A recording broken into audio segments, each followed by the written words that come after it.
O Tanjobi omedetou gozaimasu. Isto é japonês para parabéns. O Observador faz 12 anos e, em vez de bolo, oferecemos uma visita ao Japão com a Pinto Lopes Viagens. Assine por apenas 39,90€ e habilite-se a ganhar. 12 anos a escrutinar o poder, 12 mil quilómetros para celebrar. Assine hoje em observador.pt. Arigatou. Este é o som da Comissão de Inquérito das Manhãs 360. Hoje é nosso convidado Fernando Negrão, antigo Ministro da Justiça. Bem-vindo de novo. Bom dia, obrigado. Já sabe o que a casa gasta, não é? Já. Da última vez que cá esteve, a primeira vez que cá esteve na Comissão de Inquérito já foi há quase 2 anos. Já passaram Impressionante, 2 anos. 2024. Impressionante. Quase O 2 tempo anos. é uma coisa. Lembra-se quanto é que fez nesse dia? 17 Não. pontos. 17 pontos. 17. Não foi mal. Não foi mal, em 20 Não, anos. Há pouco estava a dizer, não fiz nada. Não, fez 17, foi muito bom. Vamos lá, vamos a isto? Vamos lá. Vamos Então, lá. Fernando Negrão, o senhor, além de Ministro da Justiça, foi também juiz, diretor-geral da Polícia Judiciária, ou seja, passou grande parte da sua carreira a lidar com quem quebra as leis. Ora, no famoso jogo Monopólio, não sei se costumava jogar, Sim, claro. há uma carta que todos os jogadores adoram receber porque os salva de ficarem bloqueados durante o jogo. Lembra-se como se chama essa carta? É a carta que impede de ir para a prisão, não é? Que os tira da prisão, não é? Que os tira da prisão. Livre da isso prisão. mesmo. É Essa, verdade. eu tinha aqui outras sugestões, põe-te a milhas, habeas corpus, mas acertou, é essa mesmo. Está num Livre da- cantinho sempre no tabuleiro. Tem. É, num Exatamente, cantinho. sim. Mas, pegando no caso da fuga de Val dos Judeus, que foi muito crítico, o sistema prisional colapsou por desleixo político. Dar condições às prisões não dá votos. Mas o desleixo político relativamente ao sistema prisional é quase desde o 25 de Abril, não é? Porque aumentou exponencialmente a população prisional e o poder político esqueceu-se do sistema prisional e continuou a funcionar como funcionava antes de 74 e, naturalmente, que o resultado só podia ser este. E corremos o risco de ver novas fugas destas. Corremos o risco, sim, seriamente. O que é que precisa de ser feito?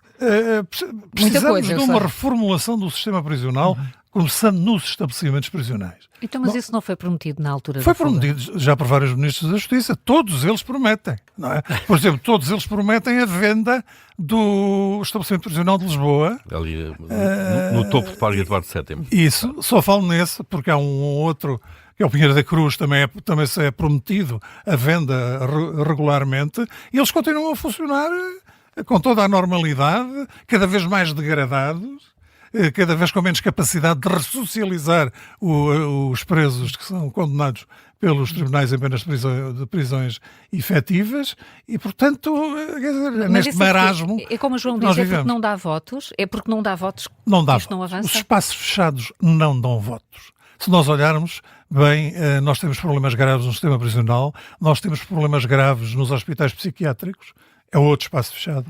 E temos já problemas graves, não tão graves, uma vez que ainda há alguma atenção, mas já temos problemas graves nos lares de terceira idade. E até nas creches, como também E temos nas visto em creches, notícias. Como temos visto ultimamente. não é? Temos visto, sim. Muito bem. Vamos ficar por aqui, não É vamos melhor, continuar. isto é muito deprimente. São 5 pontos. Mas olha, 5 pontos. 5 pontos. Fernando Negrão, vamos para outro tema daqueles que se arrasta durante muito tempo. E a pergunta é: em que década foi criado o Ciresp, o Sistema Integrado de Redes de Comunicação de Emergência e de Segurança em Portugal? A década. A ideia que eu tenho é que o Ciresp tem problemas desde há mais de 20 anos. Não está longe. Pronto, desde o início. Desde o início, isso. Pois, desde o início. Então é fazer as contas. É fazer as contas. É só uma questão de fazer contas. Estamos em 2026, falou em Então. 20 anos. Veja lá. Portanto, 2000? A década de 2000. 2000.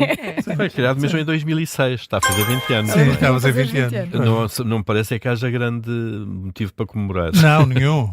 Nem nunca houve. Nunca tiveram essa oportunidade. Claro, e Não. agora, Fernando Negrão, estamos aqui com esta nova polémica sobre o Ciresp, com a saída à admissão do secretário-geral adjunto do Ministério da Administração Interna, António Pombeiro, que saiu quando soube que Viegas Nunes ia regressar à liderança do projeto. Está esclarecido sobre isto enquanto cidadão? Nem eu, nem nenhum cidadão português. Não é? E ouvimos ontem o Primeiro-Ministro no debate quinzenal dizer que quem responderá a essas perguntas e esclarecerá tudo o que for preciso será o Ministro da Administração Interna na Assembleia da República, na Comissão dos Assuntos Constitucionais, Direitos, Liberdades e Garantias. Quando lá for. É isso. Agora há aqui um problema também de demora, não é? a Assembleia da República, nestes casos, devia ter um mecanismo de urgência no sentido de que o Ministro rapidamente chega à Assembleia da República, à respectiva Comissão, e esclareça os factos. O que não está a acontecer de todo. Eu acho que o requerimento para a audição nem sequer ainda foi discutido na Comissão. Portanto, o assunto vai cair no esquecimento, certamente. E Sim, depois, conhece muito bem, pelas funções que já exerceu, conhece muito bem estes meandros. Com esse seu conhecimento, o que é que está aqui em causa? São duas visões pessoais sobre o sistema? São ajustes de contas pessoais? Há aqui uma divergência entre duas pessoas, não é? Há aqui uma divergência grave entre duas pessoas. E já se começa e essas duas pessoas já começam a tirar para terceiros a responsabilidade. E depois vêm as teses conspirativas, não é? Sim. A primeira fala-se é a questão das Forças Armadas. Há aqui um problema de rivalidade entre as forças civis que estão no Ciresp e as Forças Armadas que querem tomar para si o Ciresp. E Viegas não seria o representante, se quiser, dessa tentativa, não é? Dessa tentativa. E daí esta posição tomada pelo Secretário-Geral Adjunto. Isto é uma tese, não é? Não há nenhum facto que o suporte. Mas há outras teses. Mas há outras teses. Por exemplo, a importância ou a influência das operadoras de telecomunicações é outra tese. É outra tese, é uma segunda tese. Há uma terceira. E há uma terceira tese, que é a chamada tese do avental, não é? Exatamente. Que é uma tese que está a surgir. A maçonaria tem uma grande influência nas forças de segurança. É bom que se saiba isto e, portanto, pode ter havido algum problema no que diz respeito à nomeação deste senhor-general que levou a que a guerra surgisse no âmbito da maçonaria. Isto é uma tese. Não temos nenhum elemento que nos leve a comprovar esta tese. Portanto, é neste clima que nós vivemos em Portugal. Todas as instituições, principalmente no setor público, obviamente, e essas são as que nos interessam diretamente, deixemos o setor privado trabalhar e, enfim, dar alguma riqueza ao país de maneira que isto não feche, não é? E o setor público é desta forma que está a trabalhar. É desta forma que se sustenta, Mas desta como é que forma chega que a funciona. esta sensação de degradação? Sim. Como é que É se mesmo chega isso. aqui? Chega-se precisamente porque há grupos de pressão que controlam os dirigentes da administração pública. Mas com que objetivos? Não estamos a falar apenas de uma disputa do poder pelo poder, de ter mais influência, estamos a falar de ter acesso aos recursos também do Estado e da distribuição desses recursos. E quando falamos do nos Estado. polícias, alargamos isto aos serviços de informação e perguntamos com que objetivo. O objetivo é óbvio, é ter informação para as mais variadas atividades. Não é? A informação também é poder. A informação é poder e é um poder forte, não é? O Primeiro-Ministro tem acesso a toda a informação. E só o Primeiro-Ministro é que tem acesso a toda a informação. Portanto, o Primeiro-Ministro é a pessoa mais poderosa do país, não é? Porque tem essa informação. Depois, Mas abaixo do Primeiro-Ministro, pelos vistos, aquilo a que temos assistido, depois, é uma baixo do luta... Primeiro-Ministro, circula a informação que é obtida através de lutas fratricidas entre os vários membros de diversas associações. Isto é uma tese também. Não há nada que diga que isto é verdade, não é? Mas a sensação que dá é esta. É que vivemos neste clima no nosso país que não deixa que se giram convenientemente as instituições e que elas funcionem como devem funcionar, ou seja, ao serviço dos cidadãos. Muito bem. Muito bem, seguimos? Sim, vamos para a terceira pergunta. Esta sobre um antigo primeiro-ministro que tem sido muito falado agora nos últimos dias, que tem falado muito também nos últimos dias. Em que cidade nasceu Pedro Passos Coelho? Onde é que nasceu mesmo? Não foi a Vila Real? Quero uma ajudinha? Então, vamos lá. Vila Real, Lisboa ou Coimbra? Coimbra? Essa nunca eu tenho ouvido. Pois. Coimbra. Ainda surpreende. De Coimbra, Ainda é Coimbra. Não, Vila Real foi onde cresceu, mas onde nasceu foi em Coimbra. Em Coimbra? Pedro Passos Coelho é neste momento o principal adversário do governo de Luís Montenegro? Não é, com certeza. Tenho a certeza que não. Tenho a certeza que não. Acho que não é. o que não quer dizer que ele não tenha a liberdade de, como homem livre que é, de fazer as declarações que entende e de dizer das suas discordâncias relativamente ao governo. Mas e tem às usado vezes... essa liberdade, sobretudo, para atacar o governo. Não, mas às vezes é bom porque abana o governo. E o governo precisa de ser abanado. Porque o próprio professor Cavaco Silva, num artigo publicado num jornal neste país, há um mês mais ou menos, dizia que precisamos de reformas. E que este governo dava a entender que este governo não as estava a fazer. Portanto, não é só Pedro Passos Coelho a criticar o governo e a ausência de ânimo para fazer a reforma. É também aquele que, enfim, que Montenegro transformou num amigo, no seu grande amigo, o professor Cavaco Silva, que também escreveu esse artigo e se queixou da falta de reformas então, no país. Isto quer dizer que são os senadores, os históricos do PSD, que não estão a gostar deste governo. Sim, que estão a pedir mais deste governo. É isso que me parece, embora o professor Cavaco Silva num tom diferente de Dr. Passos Coelho, mas que há esse sentimento dessas duas personalidades relativamente à ausência de ânimo por parte do governo para realizar reformas, é um facto. E é essa também a minha opinião. Eu não vejo que o governo faça reformas. Eu ontem vi uma entrevista, já não me recordo em que canal, de Pedro Duarte. Pedro Duarte deixa Lisboa e dá uma entrevista num canal. E a dificuldade que ele teve em explicar que o governo está a fazer reformas profundas foi a prova de que o governo não está a fazer reformas nenhumas no país. E o país precisa de como de pão para a boca, de reformas profundas. E o governo já tinha tempo de mostrar algum trabalho. Sim, já não há desculpa do tempo ser curto, ou seja, do que for. Mas precisa sempre do apoio de pelo menos um dos dois principais partidos da oposição. Naturalmente que sim. E qual é que deveria ser a preferência do governo? Mas, quer dizer, para essas reformas? O governo pode fazer as reformas com o PS ou com o Chega, não é? Dependendo da matéria, dependendo do clima, na altura do clima entre ambos, entre essas três forças políticas na altura da reforma, mas o verdadeiramente importante é o governo apresentar diplomas que consubstanciem reformas. Não é? E depois a responsabilidade passa para a oposição. E foi isto que o professor Cavaco Silva fez no governo minoritário, que depois deu origem a dois governos maioritários. Mas Montenegro teria o objetivo de imitar Cavaco Silva nesse governo. Não está a fazer. Não está a fazer, porque não apresenta, para além do diploma relativamente à legislação laboral, quer dizer, não vejo mais reforma nenhuma iniciativa do governo. Fernando Negrão, deixe-me só ainda fazer uma pergunta a propósito aqui também das declarações que têm acontecido de Pedro Passos Coelho. Acha que podemos estar num momento de reconfiguração partidária à direita? Seria viável a formação de um novo partido que agregasse diferentes forças partidárias existentes? Não me parece que haja espaço para mais partido nenhum. E a dispersão partidária já é muito grande. Confunde as pessoas. Confunde-nos a todos, não é?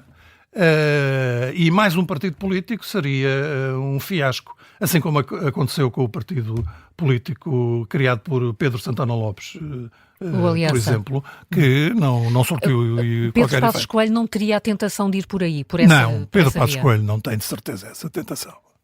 Ou as circunstâncias proporcionam que Pedro Passos Coelho venha a ser líder do PSD e posteriormente sujeitar-se a eleições, porque ele próprio diz se alguma vez voltar a ser Primeiro-Ministro só com eleições, não é?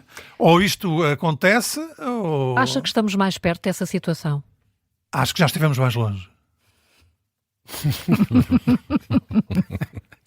Portanto, acha difícil que este mandato chegue ao fim?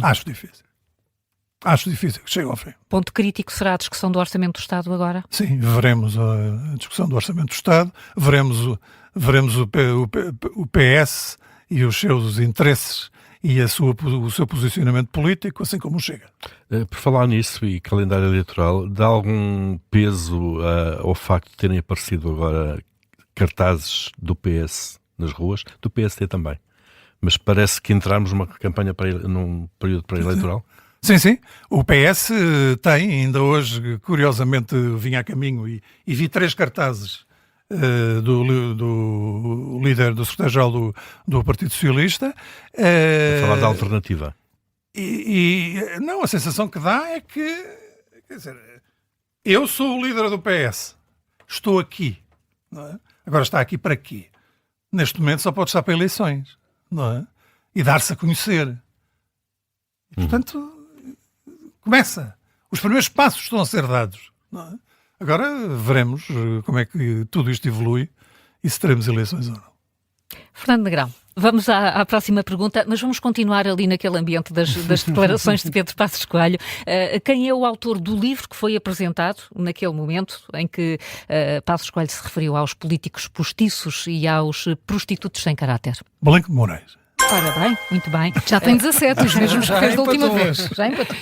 Para apresentar um livro, Constituição Fluida. Eu agradeço-lhe muito essa pergunta, porque, quer dizer, o professor Blanco de Moraes escreve um livro Eclipsou-se. e ninguém falou nele, não é? O autor, claro. Mas já se estava à espera a partir do momento em que Passos Coelho... convida Passos Em que Coelho. Passos Coelho e André Ventura se juntam numa sala, isso pode acontecer. Uma das reformas que este governo poderia implementar pode passar pela revisão constitucional? Acha que está criado o ambiente e é o momento para se iniciar esse processo? Não é o momento. A revisão constitucional deve ser feita em clima de tranquilidade e sossego. E nós, neste momento, não vivemos nesse clima de tranquilidade e sossego. A Constituição é a lei-mãe de todas as outras leis. É a lei que orienta o funcionamento legislativo e depois o funcionamento prático de todos os dias do país e das nossas vidas. E, portanto, é um documento que deve ser acarinhado e, principalmente, ter muito cuidado com ele. E, para ter cuidado com ele, quando mexerem nele, têm que mexer com tranquilidade e com muito bom senso. Para além disso, eu acho que a Constituição, nos termos em que ela existe hoje, dá um espaço muito grande para fazer as reformas que o país Não é um precisa. obstáculo. E não é um obstáculo. E, portanto, aproveitem bem esta Constituição, façam-se as reformas que sejam necessárias, criem-se condições políticas, depois então poderemos ter uma revisão constitucional. E nessa revisão constitucional acha que o PS pode ficar de fora ou seria um erro? Seria um erro. Eu acho que o PS deve ficar integrado numa revisão constitucional e os partidos políticos devem procurar o maior número de partidos possíveis para integrar a revisão constitucional. Muito bem, vamos para a última questão. 17 pontos, portanto, a partir de agora é só Agora é ganhar. sempre Esta é a última? Esta é a última agora, a quinta. E esta também é fácil. Esta. Achas? Não me diga isso, Claro, que se cria não. uma responsabilidade.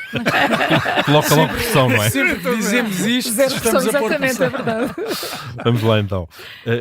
Perguntei, quantas pessoas assinaram o Manifesto para a Justiça divulgado em maio de 2024? O Manifesto dos... Ficou conhecido? Os 50. É mesmo jogar em casa. Aliás, é uma ajuda. o Fernando Eu Negrão sou um foi um dos dos signatários. subscritários. Foi um dos signatários. Não mudou nada na Justiça? Ou havia alguma coisa a mudar? Não muda nada na Justiça. E a Justiça continua com aquele grave problema que é o problema da comunicação. A Justiça não comunica, não sabe comunicar e a única conclusão que nós podemos tirar disto é que a Justiça não quer comunicar.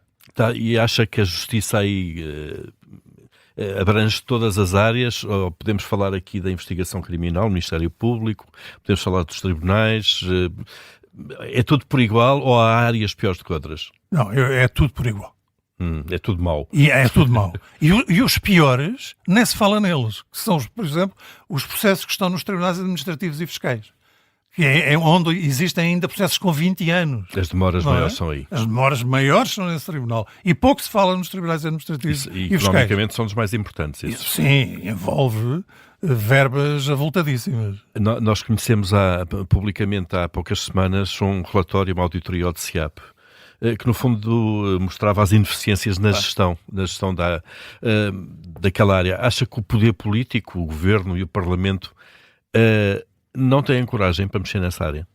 Não têm coragem há muitos anos, não é? Porque eu próprio fui, ator num episódio na Justiça que teve origem na minha discordância profunda relativamente à forma como o Ministério Público dirigia os inquéritos. E tive uma guerra muito grande com o Procurador-Geral da República na altura. Que era? Que era Narciso Cunha Rodrigues. E isso fazia-se sentir já nessa altura. Porque o Ministério Público tinha a mesma formação que os juízes no Centro de Estudos Judiciários, portanto os procuradores não sabiam fazer investigação criminal. Eu recordo-me que quis ter uma senhora como diretora-geral adjunta. Foi a primeira mulher, a doutora Helena Fazenda, diretora-geral adjunta de uma polícia. Mas para chegar à doutora Helena Fazenda foi uma carga de trabalhos, porque não conseguia encontrar ninguém que tivesse experiência efetiva na investigação criminal. Ela tinha, e tem, não é? Embora agora esteja jubilada. E, portanto, havia que dar mais autonomia à Polícia Judiciária para fazer as investigações criminais e começar a dar formação ao Ministério Público na área de investigação criminal. Mas há falta de vontade política para fazer essas reformas, ou qualquer tentativa de reforma encontra muitas resistências, até corporativas? Sabe, politicamente começa a transparecer a ideia de que é bom que a justiça também não funcione muito bem. Não é? Porque se nós, com a justiça a funcionar mal, vemos a Polícia Judiciária a fazer buscas quase dia sim, dia não... Está a acontecer uma neste momento em Lisboa. Neste momento está a acontecer uma. Imagine se a justiça funcionasse bem, se o Ministério Público funcionasse bem, a Polícia Judiciária felizmente funciona bem, mas precisa de ter o Ministério Público a funcionar bem para lhe dar cobertura legal e confiança. Imagino que seria este país, não é? Se a justiça funcionasse bem. Portanto, não há vontade política para essa politicamente mudança. Pode ser, porventura, há interesse em que ela funcione mal. Neste panorama da justiça, o processo Marquês pode ser aqui o teste do algodão de perceber como é que a nossa justiça está? Ou já é? Já nos mostra alguma coisa sobre o estado da justiça? Já nos mostra muito sobre o estado da justiça. Haveremos de ter uma decisão dentro de algum tempo, não tenho prazos, mas está a decorrer o julgamento? Está a decorrer o julgamento, não sei, quer dizer, e com surpresas sucessivas, umas atrás das outras, surpresas essas que atrasam sempre o andamento do processo, não é? A sensação que eu tenho, e eu fui juiz durante 20 anos, fui um dos membros do coletivo que fez o primeiro mega julgamento em Portugal. E que foi qual? Foi o caso de Costa Freire, do Ministério da Saúde, em que pela primeira vez os 3 membros do coletivo foram ao Conselho Superior da Magistratura, eu e os outros 2, e dissemos, meus senhores, nós temos este processo para fazer o julgamento. Este julgamento tem impacto público e pode criar problemas na opinião pública. Este processo tem que ser julgado com todo o cuidado e com tempo. E nós vimos aqui com uma proposta para pedir exclusividade e para pedir que façamos este julgamento. E fazíamos julgamento das 9 da manhã às 9 da noite, de segunda a quinta-feira. Na boa hora. Na boa hora. Na sexta-feira juntávamos-nos para fazer o resumo da prova produzida nos dias anteriores. Não é? E fizemos isto durante 9 meses. Não seria 9 possível meses. hoje? Ao fim de 9 meses, com todos os incidentes que os advogados levantaram, e bem, naturalmente, é um direito que têm, houve uma decisão em E não primeira seria instância. possível hoje isso acontecer? Não percebo porque é que não será possível. Se era possível naquela altura, porque é que não é possível hoje? Quer dizer, não entendo. Fernando Grão Tanta conseguiu coisa, 22 pontos, mais 22, 5 da última vez. Para a próxima faz os Sempre a 25. melhorar. Gostava de ir à Lua, vejo que tem um Swatch, uma edição especial, Swatch Omega. É Mercúrio, sim, não é? É. Gostava de ir à Lua? Isto é uma coleção de relógios, mas não tem nada a ver com este último. Não foi para a fila durante não 24 tem nada a Não ver tem com nada a este ver. último Este é o da de fila, Mercúrio, este é o de não Mercúrio. Mas gostava de ir à Lua, gostava. Quem sabe? Uma próxima missão especial. Obrigada por ter vindo Obrigado, à Rádio Obrigado. Observadores.